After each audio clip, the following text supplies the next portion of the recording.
ধর্ষিতা নাবালিকাকে কোর্ট চত্বরে খুনের হুমকি অভিযুক্তের বন্ধুদের বিরুদ্ধে। সিসিটিভি ফুটেজ খতিয়ে দেখে অভিযুক্তদের ব্যবস্থা নেওয়ার নির্দেশ বিচারকের। পাশাপাশি পুলিশকে নাবালিকার পুলিশে নিরাপত্তার নির্দেশ। প্রসঙ্গত, গত বছর জুন মাসে বনগাঁ থানা এলাকার বাসিন্দা 15 বছর বয়সী নাবালিকা ছাত্রীকে ধর্ষণের অভিযোগ ওঠে তার সৎ বাবার বিরুদ্ধে।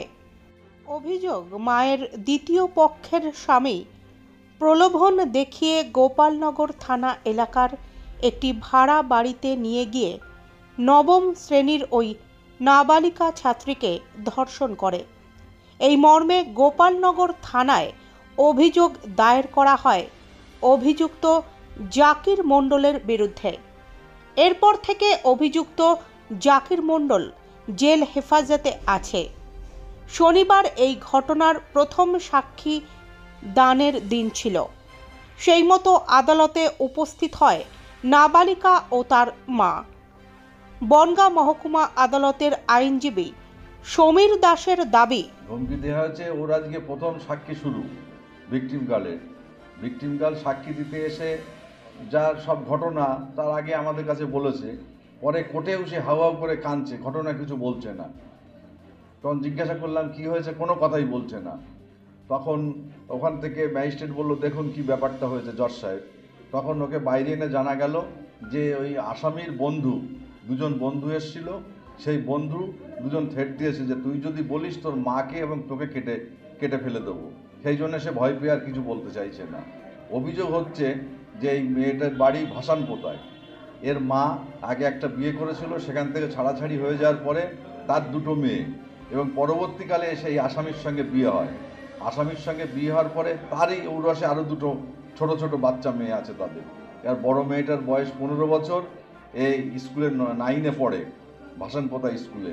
এবার এখানে এসে সাক্ষী যখন দেয়, ওর যে বাবা, ওর বাবা তাকে ধর্ষণ করেছে 3 টাইমস রাত্রিবেলায়, সৎ বাবা।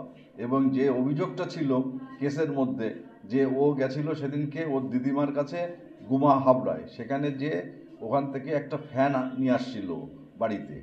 আনার পথে ওর বাবার সঙ্গে দেখা হয় স্টেশনে, সৎ বাবার সঙ্গে স্টেশনে দেখা হলে ও বলে চল তোকে বাড়ি নিয়ে যাব। তখন সেখান থেকে ওকে মোটরসাইকেলে তুলে নিয়ে বনগাঁয়ে নিয়ে আসে। বনগাঁয়ে নিয়ে এসে বলে যে এরকম তোর জামা কাপড় কিনে দেবো চল। তখন গোপালনগরের দিকে নিয়ে যায়। গোপালনগরের দিকে নিয়ে যাওয়ার সময় এইবার সে তখন বলে যে টাকা পয়সা তোকে জামা কিনতে হবে, গোপালনগরে আমার চল, ওখানে টাকা পয়সা নিয়ে আসে। এই বলে ওকে গোপালনগরে থানার পাশে নিয়ে যায়। হালদারপাড়া নামে একটা ওখানে ঘর ভাড়া করা ছিল ওর, সেই ঘরে নিয়ে আটকে দেয় এবং সেখানে রাত্রিবেলায় তাকে 3 টাইমস সে তাকে ধর্ষণ করে এবং সকালে তাকে ছেড়ে দেয়।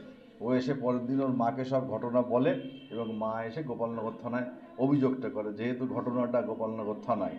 এবং এই পরিপ্রেক্ষিতে আজকে আদালতে এসে এই হুমকির ফলে মেয়েটা সাক্ষী দিতে পারেনি, খুবই সেই বোধ করছে। তখন গোপালনগর থানা ওসিকে ডাকা হলো এবং কোর্ট অর্ডার দিল। সিসি যেহেতু কোর্টের মানে একবার পক্সো কোর্টের সামনেই তাকে হুমকি দেওয়া হয়েছে যে সিসি ক্যামেরা এটা চেক করা হোক। তখন সিসি ক্যামেরা গোপালনগর থানার ওসি এবং কোর্টের স্টাফরা মিলে চেক করে দেখা গেল যে মেয়েটাকে সত্যি সত্যি হুমকি দেওয়া হয়েছে এবং আগামী 15 তারিখে ডেট ধার্য করা হয়েছে। 15 তারিখে তার আবার পুনরায় সাক্ষী গ্রহণ করা হবে। মেয়েটিকে কোনো কি নিরাপত্তা দেওয়া হলো? নিরাপত্তা পুলিশ প্রোটেকশন রয়েছে, পুলিশ ওসি এবং অন্যান্য যারা, তারা বললো আমরা প্রোটেকশন দিয়ে রাখবো যাতে মেয়েটির উপর ফার্দার কোনো রকম এরকম হুমকি না আসে। পুলিশ প্রোটেকশনে আছে বর্তমানে মেয়েটি। এই ঘটনার পর থেকে যথেষ্ট আতঙ্কিত বনগাঁ থানার বাসিন্দা নির্যাতিতা নাবালিকা ও তার পরিবার। যখন কোর্টে যাই, তারপর মানে আমার ওই কাকার বন্ধু আমাকে হুমকানি দেয় আলাদাভাবে ডেকে, যে ওকে বের করবি, না করলে কিন্তু তুই কোর্টের থেকে বাড়ি যেতে পারবি না, তুই আর তোর মা। আমি বললাম যে দোষ তো আমার না, ওর দোষ, আমি কেন বের করবো? বলছে আমি বলতে পারবো না, তুই বের করবি, না হলে কিন্তু বিপদ আছে তোর কপালে। তারপর আমার কোর্টে তোলার পরে আমি অনেক ভাবনা চিন্তা করছিলাম যে যদি আমি বের না করি তাহলে আমার মার যদি কিছু হয়ে যায়, আমার ছোটো ছোটো বোনদের কী হবে। তাই ভয়তে পড়ে আমি আর কিছু বলিনি। আমি বললাম যে কিছু হয়নি ওর সাথে আমার। তারপর সব পিপিরা আমার লাভে নিল, নিয়ে আলাদাভাবে ডেকে জিজ্ঞাসা করছিল। আমি বলতে ভয় পাচ্ছিলাম। তারপর বলে দিলাম যে এরকম হুমকানি দেওয়া হয়েছে, তাই আমি কিছু বলতে পারিনি। এই সিসি ক্যামেরায় দেখে যে হ্যাঁ কথা হয়েছে ওর সাথে আমার। তা ওর হচ্ছে ফেসটা ফটো মটো তুলেছে, তোলার পরে ওকে অ্যারেস্ট করবে বলেছে। বিচারক কি বলল? ওকে অ্যারেস্ট করতে বলেছে। তারপর পুলিশের পক্ষ থেকে কি তোমাকে কোনো নিরাপত্তা দেওয়া হয়েছে, বা তুমি নিরাপত্তাহীনতায় কি ভুগছো? না, তেমন কোনো ভয় নেই? না, না। তুমি কি চাইছো?